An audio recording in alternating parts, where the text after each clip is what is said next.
The shadow অডিওগ্রাম চ্যানেলে সকল শ্রোতা বন্ধুদের স্বাগত। আজকে আমি সমরেশ মজুমদারের লেখা একটি গল্প দায়মুক্ত এটি পাঠ করব। গল্পটি সম্পূর্ণরূপে প্রাপ্তবয়স্কদের জন্য। গল্পটি ভালো না লাগলে দয়া করে এড়িয়ে যাবেন, আর গল্পটি ভালো লাগলে অতি অবশ্যই আমাদের চ্যানেল দ্য শ্যাডো অডিওগ্রামকে সাবস্ক্রাইব করে আমাদের পাশে থাকবেন। তাহলে শুরু হচ্ছে আজকে আমাদের গল্প দায়মুক্ত।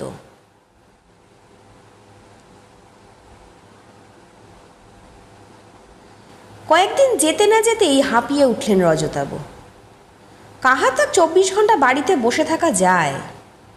সেই ভোর 5টায় ঘুম ভাঙার পর নিজে চা তৈরি করে খান। কলকাতায় থাকলে শিখাকে ডেকে দিয়ে চায়ের কাপড় মাথার পাশে রাখতেন। শিখা উঠে পড়ত। এখানে শিখার ঘুম ভাঙে ঠিক 7টায়। উঠেই ছেলের জন্য ব্রেকফাস্ট তৈরি করতে ছোটে। রঙ্গন অফিসে বের হয় ঠিক 8টায়। 2 মাস আগে বৌমাও যেতেন। মাসখানেক আগে বাচ্চা হওয়ার পর তিনি স্বাভাবিক কারণেই দেরিতে বিছানা ছাড়েন। বৌমার সন্তান হবে শুনে শিখা চলে এসেছিল 2 মাস আগে। আসার সময় রজতাবকে সঙ্গে চেয়েছিল। রজতাব আসেননি। একা একা কি করে কলকাতা থেকে কলম্বাসে আসবেন এই নিয়ে দুশ্চিন্তায় শিখার ঘুম হয়নি। কথাটা বারংবার স্মরণ করিয়ে দিয়েছিলেন। তার ইচ্ছের মূল্য রজতাভ কোনো দিন দেননি। আমেরিকা থেকে রঙ্গন অভয় দিয়েছিল সে এয়ারপোর্টে থাকবে। মায়ের কোনো চিন্তা নেই। নাতি হয়েছে খবর পেয়েও কিছুদিন টালবাহানা করে শেষ পর্যন্ত চলে এসেছিলেন রজতাভ। আমেরিকা তার একদম ভালো লাগে না। কীরকম যেন বন্দি বন্দি মনে হয় নিজেকে। সেই ভোর থেকেই জানলার পাশে গিয়ে মাঝে মাঝে দাঁড়ান রজতাভ। বাইরে বরফ আর বরফ। মাঝে মাঝে বরফ সরানো গাড়ি রাস্তা ঠিক করে যাচ্ছে, আর ছুটছে শো শো গাড়ি। ভাবখানা এখন যেন থামলেই জমে যাবে। অন্য সময় বাইরে একটু হাঁটাহাঁটি করতে পারতেন, চাই কি মলেও পৌঁছে যেতেন। ছুটির দিন বা অফিস ফেরত রঙ্গন তাকে নিয়ে ঘুরতে বের হতো। এর বাড়ি ওর বাড়িতে নেমন্তন্ন রাখতে যেত। এখন তো বাইরে হাঁটার কোনো সুযোগই নেই। 1 হাঁটু বরফে 2 মিনিট থাকলেই জমে যাবেন। অফিসের পর রঙ্গন বাড়ি ফিরে অবশ্য বলে, যাবে নাকি কোথাও? কোথায় যাবেন? গেলে তো গাড়ির বাইরে পা দেয়াই যাবে না। ছেলের সঙ্গে আর কত বড় বড় ডিপার্টমেন্টাল শপে ঘুরে বেড়াবেন? অতএব সময় কাটছে টিভি দেখে। শিখার এসব সমস্যা নেই। বৌমার শরীর দুর্বল বলে সেই সংসার সামলাচ্ছে। কত আধুনিক ব্যবস্থা এখানে, যা ইচ্ছে রান্না করা যায়। তারপর 1 মাসের বাচ্চাটা তো আছেই। তাকে নিয়ে কাজের বাইরের সময়টায় পুতুল খেলা চলে তার। কলকাতায় থাকলে প্রায়ই তাদের বাকযুদ্ধ হয়। এখানে সেটা আর হচ্ছে না। রঙ্গন মদ্যপান করে না, কিন্তু বাবার জন্য স্কচ এনে দেয়। নিয়ম করে প্রতি সন্ধ্যায় 2 পেগ হুইস্কি খান তিনি। এই অভ্যেসটা হয়েছিল 50 বছরের পর, যখন তিনি কোম্পানির জেনারেল ম্যানেজার হয়েছিলেন। ছেলের দিকে তাকালে তার খুব ভালো লাগে। পড়াশোনায় তো ভালোই ছিল, তরতর করে প্রতিটি পরীক্ষায় 80-র ওপর নম্বর পেয়ে আমেরিকায় চলে এসে দিব্যি চাকরি করছে। এর মধ্যে 3 বার বাড়ি বদলেছে। প্রতিবারই বাড়ির সাইজ বেড়েছে। দেশে থাকলে প্রতি সপ্তাহে 2 বার ফোন পান ছেলের। বৌমাটিও মন্দ নয়, কিন্তু তাই বলে কলকাতার বন্ধুবান্ধবদের সঙ্গ থেকে বঞ্চিত হয়ে বরফের মধ্যে গৃহবন্দী হয়ে থাকারও কোনো মানে হয় না। ছেলে বলল, তুমি লস এঞ্জেলসে চলে যাও। ওখানে বরফ তো দূরের কথা, ঠান্ডাও বেশি পড়ে না। আমার বন্ধু সুব্রতকে বলছি, ও খুব আগ্রহী। ওর বাড়িতে অনেক জায়গা, কয়েকদিন ঘুরে ফিরে বেরিয়েই এসো না। না না, এ হয় নাকি? চিনি না, জানি না। রজতাভ আপত্তি জানালেন। সুব্রতকে দেখলে এ কথা মনে হবে না গো, ও খুব খুশি হবে তোমাকে পেলে। কিন্তু রজতাভ রাজি হলেন না। শনিবার বিকেলে এই বাড়িটায় যেন উৎসব শুরু হয়। বৌমা এখন শরীরের কারণে পারছেন না, কিন্তু তার ভূমিকা শিখা নিচ্ছে। 2:30 নাগাদ মা ছেলে বেরিয়ে যাচ্ছে বরফ ঠেলে, ফিরে আসে 5টায়। রিমোট টিপে গ্যারেজের দরজা খুলে রঙ্গন গাড়ি ঢুকিয়ে দেয় ভেতরে। সেন্ট্রাল এয়ার কন্ডিশন বাড়ির উত্তাপ গ্যারেজেও থাকে। তারপর গাড়ির ডিকি থেকে প্যাকেটের পর প্যাকেট নামায় ওরা। রজতাভ সোফায় বসে দেখেন। প্যাকেট খুলে জিনিসগুলো বের করতে করতে শিখার মুখে আলো ফোটে। কি দারুণ বেগুন! তোদের এখানে কত টাটকার বড় সবজি রে, আমাদের ওখানে চোখেই দেখিনি। কই মাছটা দেখা তোর বাবাকে, 10 ইঞ্চি লম্বা। ইলিশের সময় বাজার থেকে 1 কেজির বেশি নিয়ে আসতে পারে না, অথচ এখানকার বাংলাদেশিদের দোকানে 2.5 কেজি ইলিশের ছড়াছড়ি। তোর এখানে না এলে এসবের দেখাই পেতাম না। শুনতে শুনতে মুখ না খুলে পারেন না রজতাভ। বেশ তো, বাকি জীবনটা এখানেই থেকে যাও, নয়ন ভরে দেখে যেতে পারবে। ছেলে মাথা নাড়ল। নো মোর বাবা। শিখা বলল, দেখলি দেখলি, সব সময় আমাকে না খোঁচালে ওর ভাত হজম হয় না। হ্যাঁ, খাওয়ার সুখ আছে এখানে। এত বড় লবস্টার কখনোই দেখেননি রজতাভ। গাড়ি বাড়ির আরাম আছে, কিন্তু জীবন, জীবন কোথায়? সেই সকালে বেরিয়ে যায় ছেলেটা, ফেরে সন্ধ্যের মুখে। বৌমাও তাই। তখন কোনো মতে রাতের খাওয়া শেষ করে বিছানায় গা এলিয়ে না দিলে ভোরে উঠবে কি করে? আর একটা ব্যাপার ক্রমশ অসহ্য হয়ে উঠছে রজতাভর কাছে। আড্ডা নেই, হইচই নেই। মাইনের চেক থেকে বাড়ি গাড়ির ইনস্টলমেন্ট দিয়ে যাও। তাই প্রত্যেক শুক্র বা শনিবারে এর বাড়ি ওর বাড়িতে কথা বলার জন্য জমায়েত। ক্যালেন্ডারে 6 মাসের যত শুক্র এবং শনিবার সবতে লেখা হয়ে আছে কবে কার বাড়ি যেতে হবে। যেহেতু বৌমার বাচ্চা হয়েছে, তাই আগামী 5 মাস এ বাড়িতে জমায়েত হতে পারে না। রঙ্গন জোর করে তাকে নিয়ে যেত, শিখা খুশি হয়েই যেত। রজতাভ লক্ষ্য করেছেন এই পার্টিগুলোর চেহারা ঠিক কীরকম। যার বাড়িতেই পার্টি হোক, অতিথিদের সংখ্যা প্রায় এক আর একই মুখ সর্বত্র। কারণ একটাই, এই বাঙালিরাই শহরের বাসিন্দা। যদিও প্রচুর বাংলাদেশি এই শহরে থাকেন, কিন্তু কলকাতার বাঙালিরা তাদেরকে বাড়িতে নেমন্তন্ন করতে পছন্দ করেন না।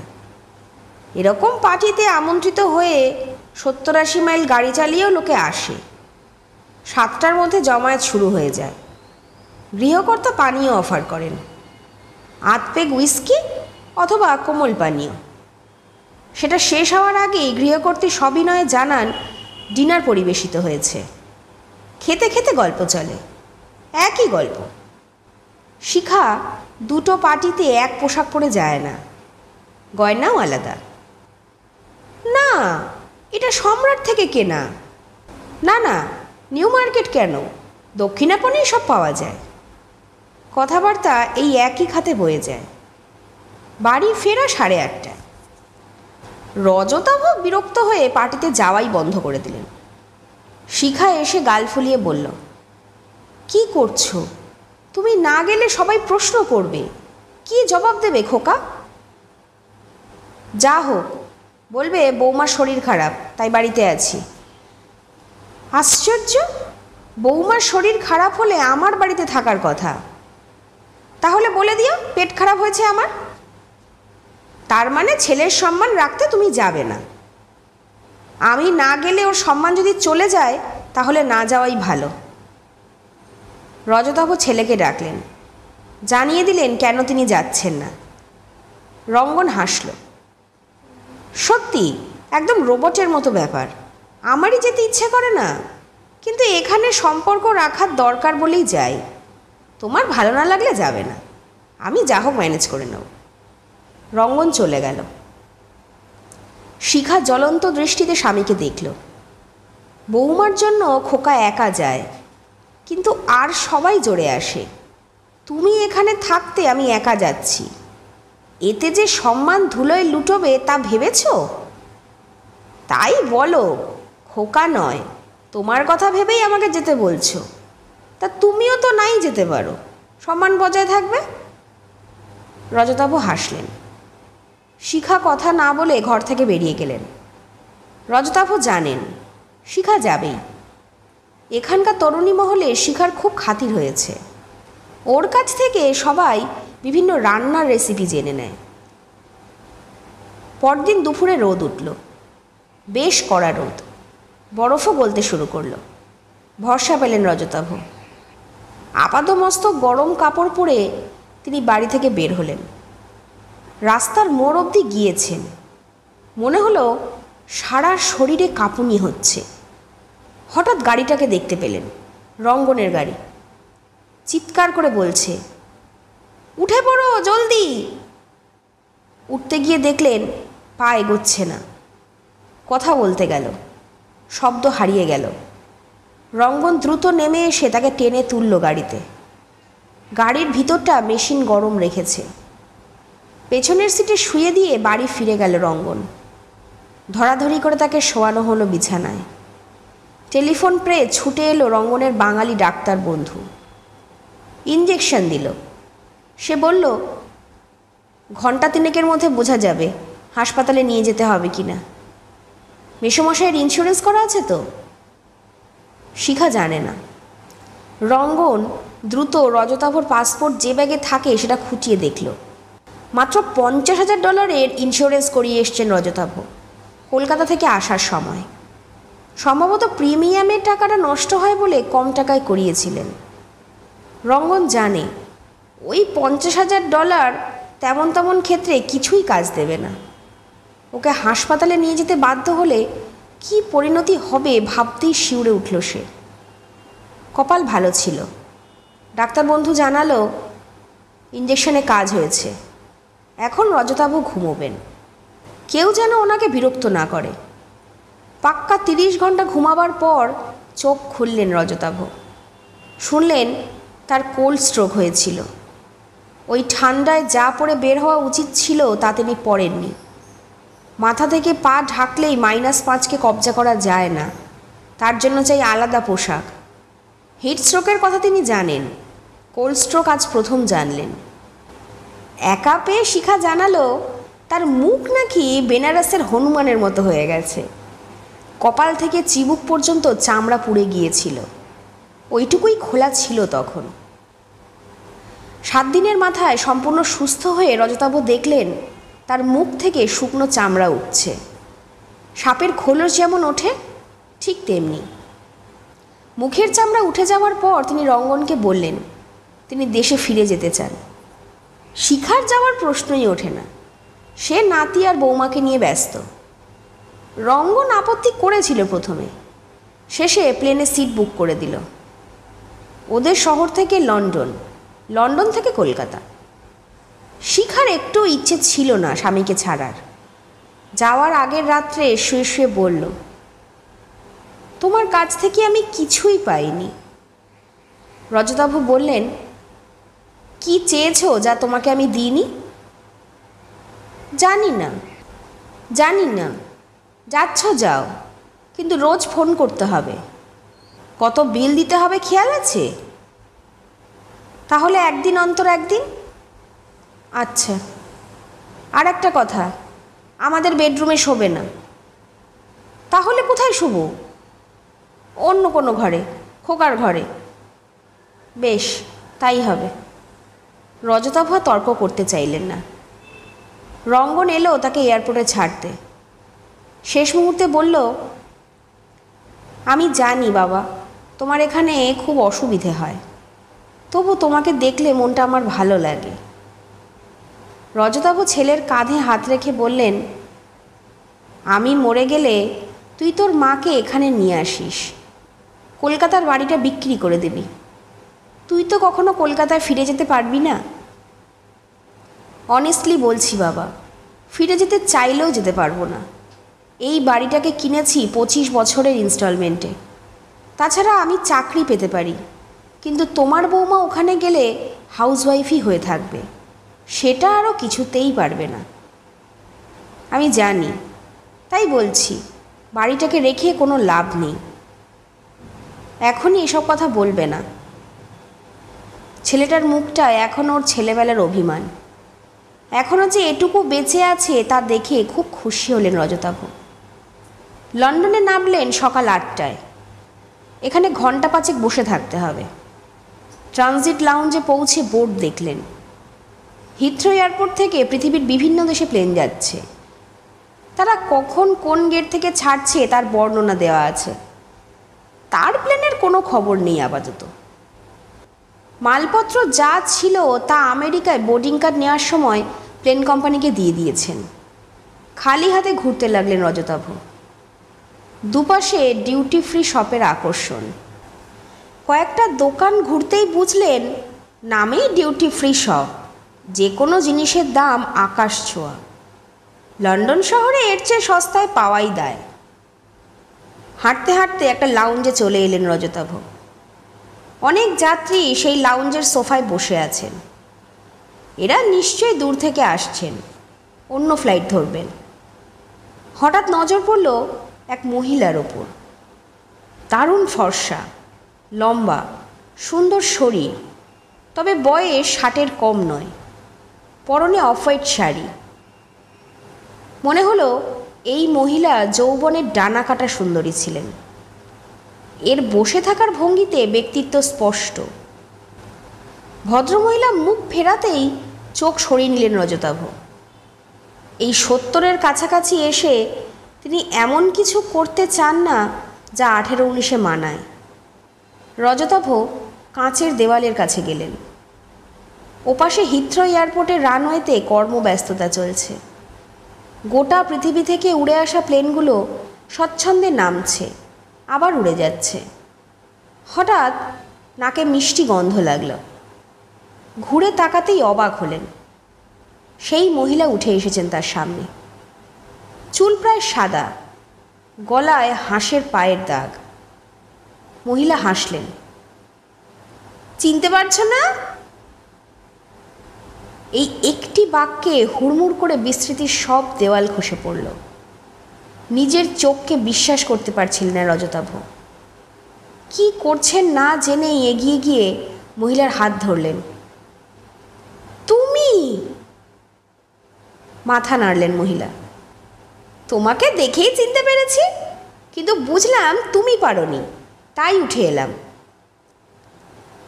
আমি আমি ভাবতেই পারছি না লালি, তোমাকে এখন এখানে দেখব ভাবতেই পারছি না জাস্ট। কিন্তু তুমি খুব বদলে গেছো। কীরকম? মোটা হয়েছি, বুড়ি? দূর, তুমি আরও সুন্দরী হয়েছ। বাজে বকো না।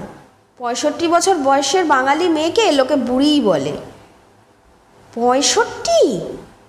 হ্যাঁ, তুমি আমার থেকে 3 বছরের বড়।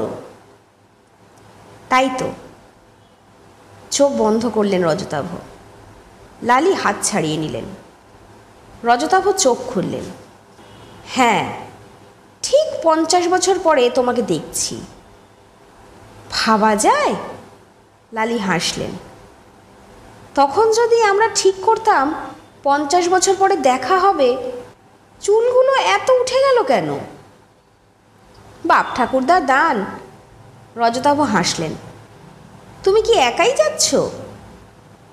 হ্যাঁ, তুমি? আমিও। চলো ওই সোফায় বসে কথা বলি। রজতাভ লালির কুনুই ধরে নিয়ে এলেন। লালি বললেন, একটু আস্তে, এখন কি অত জোরে হাঁটতে পারি? তুমি তো দেখছি এখনও যুবক। যুবক? হো হো করে হাসলেন রজতাভ। আমার নাতি হয়ে গেছে। ছেলে তো আমেরিকায় থাকে। অবাক হয়ে তাকালেন রজতাভ। তুমি কি করে জানলে? হাসলেন লালি। 4 বছর আগে পর্যন্ত জানতাম না। মা বেঁচে ছিলেন ততদিন। মায়ের কাছ থেকেই তোমাদের খবর পেতাম। তোমার স্ত্রী কেমন আছেন? ভালো। ছেলের কাছে থেকে গেল কিছুদিনের জন্য, নাতিকে সামলাচ্ছে। বাহ, তোমার ছেলে মেয়ে? মাথা নাড়লেন লালি। একটি ছেলে। তোমার স্বামী? শরীর ভালো নয়, হাঁপানিতে ভুগছে। কোথায় যাচ্ছ? ব্যাঙ্গালোরে। ছেলে ওখানে চাকরি করে। বছরে একবার যাই। লন্ডনেই থাকো? না, ম্যানচেস্টারে। লালি, তুমি সুখে আছো তো? স্পষ্ট চোখে তাকালেন লালি। স্বার্থ আর অনুকম্পা দিয়ে যেই সম্পর্কের শুরু, তাতে কখনো সুখ জন্ম নেয়? ওর আত্মীয় স্বজন সবাই তো বিয়ের ব্যাপারটা জানে। 50 বছরেও সেই জানাজানি পুরনো হয়নি। মাইকে ঘোষণা চলছিল সমানে, কখন কোন গেট দিয়ে যাত্রীদের প্লেনে উঠতে হবে। টিভি মনিটরে ফ্লাইট চার্জ দেখাচ্ছে। রজতাভর কলকাতার ফ্লাইটের ঘোষণা একবারও করেনি কর্তৃপক্ষ। রজতাভ বললেন, আবার কি করে দেখা হবে লালি? জানি না, হয়তো এভাবেই হয়ে যাবে। গম্ভীর হলেন রজতাভ। তোমার টেলিফোন নাম্বার পেতে পারি? একটু চুপ করে থাকলেন লালি।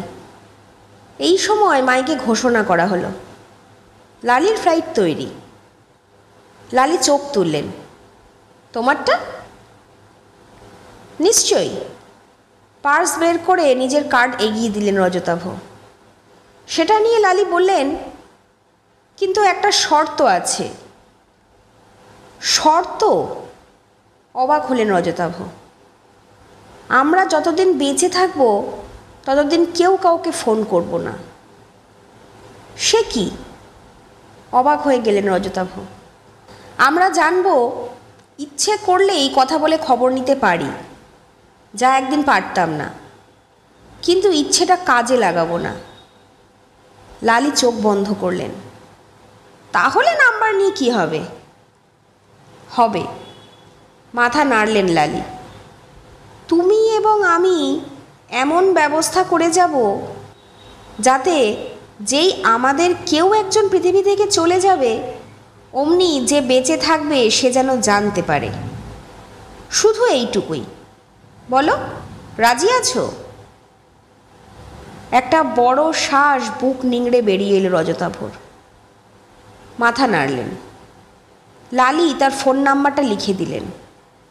কার্ড ব্যাগে ঢোকালেন। এখন ঘন ঘন আবেদন জানানো হচ্ছে প্লেনে ওঠার জন্য। রজতাভ লালিকে ওর প্লেনে ওঠার গেট পর্যন্ত এগিয়ে দিতে পারলেন। বোর্ডিং কার্ড নিয়ে প্লেনে কর্মচারীরা লালিকে পরীক্ষা করে ভেতরে যেতে বলল। রজতাভ আশা করেছিলেন ভেতরে যাওয়ার আগে লালি মুখ ফিরিয়ে তার দিকে একবার তাকাবে, কিন্তু তাকালো না। কয়েক মিনিটের মধ্যে প্লেন উড়ে গেল আকাশে। হিথ্রো এয়ারপোর্টের ট্রানজিট লাউঞ্জ যাত্রীর ভিড়ে গমগম করছে। কিন্তু রজতাভর সব কিছু ফাঁকা বলে মনে হচ্ছিল। 50 বছর পর দেখা হলো, অথচ শেষ 40-45 বছর লালির কথা বেমালুম ভুলেই গিয়েছিলেন তিনি। প্রথম 5 বছরে রাগ ছিল, জ্বালা ছিল, না পাওয়ার যন্ত্রণা কুড়ে কুড়ে খেত। নিজের যোগ্যতা এত কম ছিল যে ধিক্কার দিতেন নিজেকে।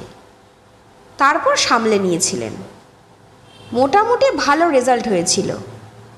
দ্বিতীয় চাকরিটা তাকে ধীরে ধীরে তুলে নিয়ে গিয়েছিল ওপর মহলে। বিয়ে করেছেন, ছেলে হয়েছে। ভালোই ছিলেন এতকাল। লালির স্মৃতি বিস্মৃতির অতলে তলিয়ে গেল। বাল্যপ্রেমে অভিশাপ আছে, অথবা ওই বয়সের প্রেমকে কাফলাভ বলা হয়, কারণ তা কখনোই স্থায়ী হয় না। এটা বুঝেই তিনি আশ্বস্ত হয়েছিলেন, কিন্তু কখনো ভাবেননি 50 বছর পর দেখা হলে লালি বলবে সে সুখে নেই। কখনো কল্পনাও করেননি লালি তার সব খবর রাখার চেষ্টা করে গেছে 4 বছর আগে পর্যন্ত। তার মানে জীবন সবসময় থিওরি মেনে চলে না। 18 বছর বয়সে রজতাভ পাড়া কাঁপানো ছেলে। ভালো ফুটবল খেলে, আশুতোষ কলেজে পড়ে, কিন্তু 7-8 জনের দল নিয়ে হকি স্টিক হাতে নিয়ে মারপিট করেও নাম করে ফেলেছে। বাবার প্রচণ্ড শাসন সত্ত্বেও মায়ের প্রশ্রয়ে রজতাভ যখন পাড়ার হিরো, তখনই লালির সঙ্গে দেখা। লালি তখন ক্লাস 10-এর ছাত্রী, বেলতলা স্কুলে পড়ে। ওর স্কুলে আসা যাওয়ার সময় কাজের মেয়ে সঙ্গী হয়। তাকে উপেক্ষা করে বেপাড়ার কিছু ছেলে লাইন মারছিল। খবর পেয়ে রজতাভ দল নিয়ে বেধড়ক পেটালো তাদের, পিটিয়ে থানায় গিয়ে বলল, আমাদের পাড়ার মেয়েকে বেইজ্জত করছিল বলে ওদের মেরেছি। দারোগা বললেন, ঠিক করেছ, কিন্তু দ্বিতীয়বার করলে জেলে যেতে হবে। দ্বিতীয় দিন থেকে 3 মিনিটের রাস্তা গাড়িতে যাতায়াত শুরু করলো লালি। চতুর্থ দিনে সেই গাড়ির জানলা থেকে কাগজ পড়ল রাস্তায়। গাড়ি চলে গেল। ছো মেরে কাগজ কুড়াল রজতাভ। সুন্দর হাতে লেখা, তুমি আমার উপকার করেছো বলে কৃতজ্ঞ। বাবা তোমাকে গুন্ডা বলে, তুমি একটু ভালো হতে পারো না? কোনো নাম নেই ওপরে অথবা নিচে, কিন্তু চিঠির আদান প্রদান চলল। ওর ক্লাসে পড়ার একটি পরিচিত মেয়ের সাহায্য নিল রজতাভ। 7 নম্বর চিঠিতে দেখা গেল নাম লালি। জানা গেল ওর বাবা 1 নম্বরের স্বৈরাচারী। মেয়েকে কোথাও একা যেতে দেন না, সিনেমা দেখাও বারণ। বাইরে আলাদা দেখা করে কথা বলার কোনো সুযোগই নেই। লালি থাকে দোতলার রাস্তার দিকের ঘরে। রাত্রে সবাই ঘুমিয়ে পড়লে সে 1 মিনিটের জন্য ঘরের লাগোয়া ব্যালকনিতে আসতে পারে। লালির বাবা যে বিরাট ব্যবসায়ী, বিশাল কারখানার মালিক, তা জানা ছিল। বাড়ির গেটে দারোয়ান, 4-4টে গাড়ি। তারপর সেই বৃষ্টির রাত এলো। রাস্তায় লোকজন নেই। 10টা নাগাদ অঝোরে ঝরা বৃষ্টির মধ্যে রেন পাইপ বেয়ে ব্যালকনিতে উঠে গিয়েছিল রজতাভ। বিদ্যুৎ চমকাচ্ছে, দরজা বন্ধ। কয়েকবার টোকা দেওয়ার পর ভীত গলায় কানে এলো, কে? আমি, রজতাভ। দরজা খুলে গেল। ভেজা জামা কাপড় নিয়ে ঘরে ঢুকে সে দেখল হালকা নীল আলো জ্বলছে। ভয়ে কুঁকড়ে যাওয়া লালি মুখে হাত চাপা দিয়ে বলল, কিভাবে এলে? বাবা যদি জানতে পারে? পারবে না, তুমি শুধু বলো, ডু ইউ লাভ মি? মুখে কিছু বলেনি লালি, শুধু দ্রুত ঘাড় নেড়ে হ্যাঁ বলেছিল। এত কাছে দাঁড়িয়ে নীল আলোয় স্নান করল লালির ফর্সা মুখ। গলা হাত দেখে রজতাভর মুগ্ধতা বাড়ছিল। তখনই কুকুরের ডাক শোনা গেল। লালি ভয়ে চিৎকার করে উঠল, যাও যাও যাও প্লিজ, এখনই সবাই চলে আসবে। রজতাভ আর দাঁড়ায়নি। যে পথে এসেছিল সেই পথেই নেমে গেল রাস্তায়। পরের দিন দেখা গেল রেল পাইপে কাঁটা তার লাগানো হয়েছে। 7 দিনের মধ্যে পাত্র পাওয়া গেল। ছেলেটি ব্রিলিয়ান্ট, বিলেতে রিসার্চ করতে যেতে চায়, পয়সার অভাবে পারছে না। তাকে সেই সুযোগ দেওয়া হলো, লালিকে বিয়ে করার শর্তে। বিয়ের পর বরকনে চলে যাবে বিলেতে। 1 মাসের মধ্যেই সানাই বাজল। লালির বাবা কোনো ঝুঁকি নেননি। পুলিশ পাহারা ছিল বাড়ির গেটে। সেই দিন রজতাভর মনে হয়েছিল তার আত্মহত্যা করা উচিত। বন্ধুরা বুঝিয়েছিল, সামান্য একটা মেয়ের জন্য সে প্রাণ দেবে?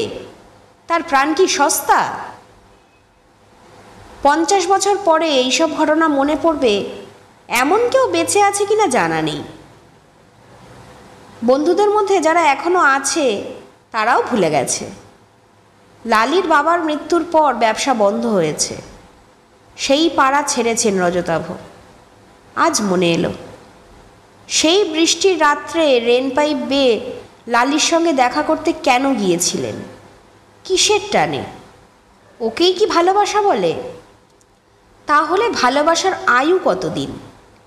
দিব্যি তো সব ভুলেছিলেন 45টা বছর। নাকি অনাদরে ভালোবাসা ঘুমিয়ে থাকে? ঘুমোয়, কিন্তু মরে না। কলকাতা এলেন, ফাঁকা বাড়ি।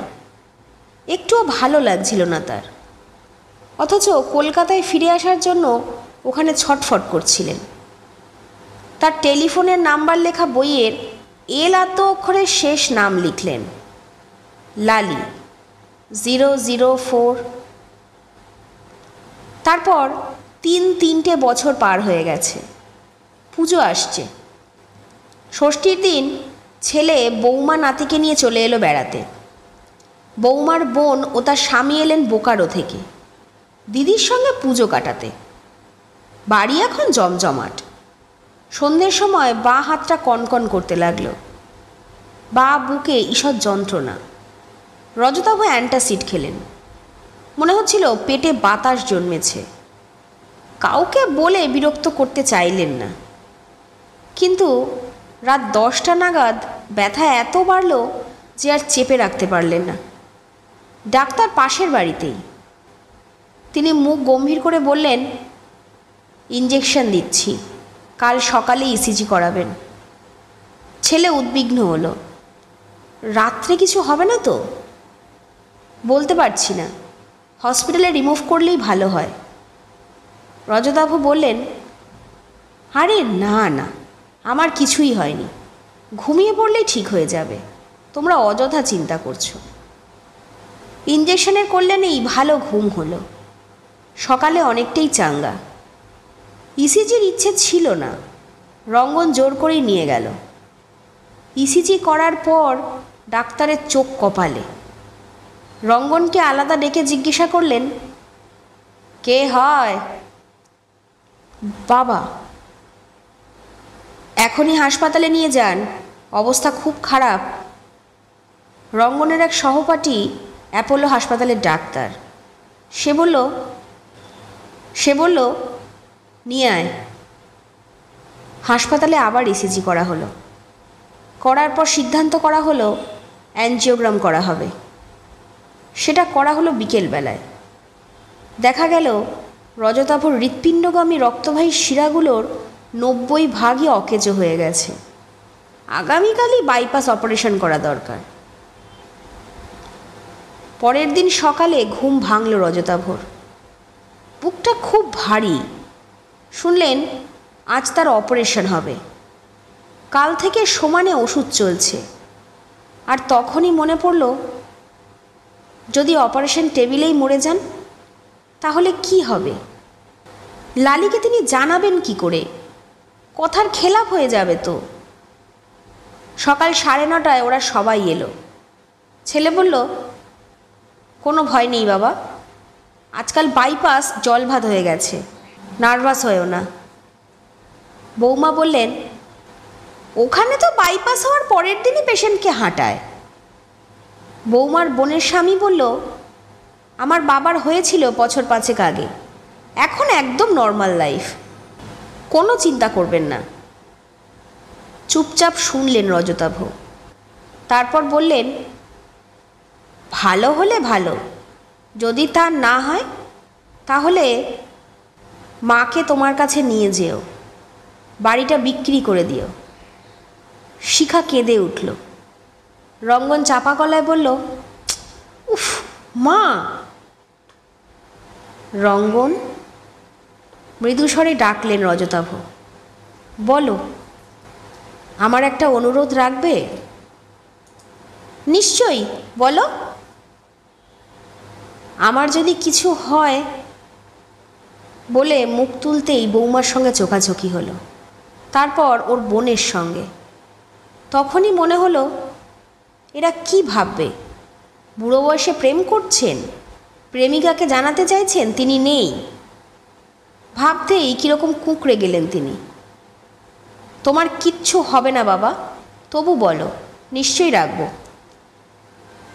একটা ফোন। মন স্থির করতে পারছিলেন না তিনি।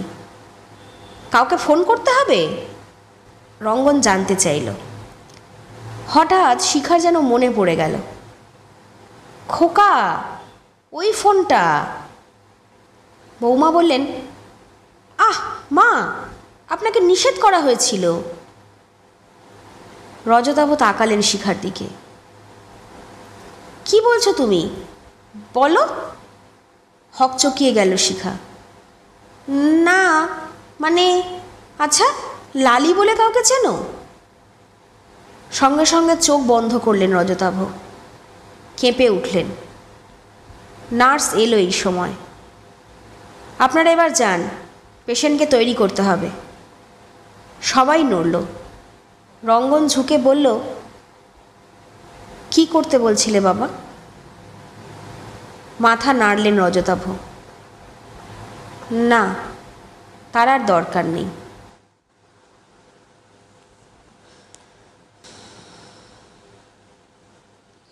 শুনছিলেন সমরেশ মজুমদারের লেখা গল্প দায়মুক্ত। গল্পটি ভালো লাগলে অতি অবশ্যই আমাদের চ্যানেল দ্য শ্যাডো অডিওগ্রামকে সাবস্ক্রাইব করে আমাদের পাশে থাকবেন।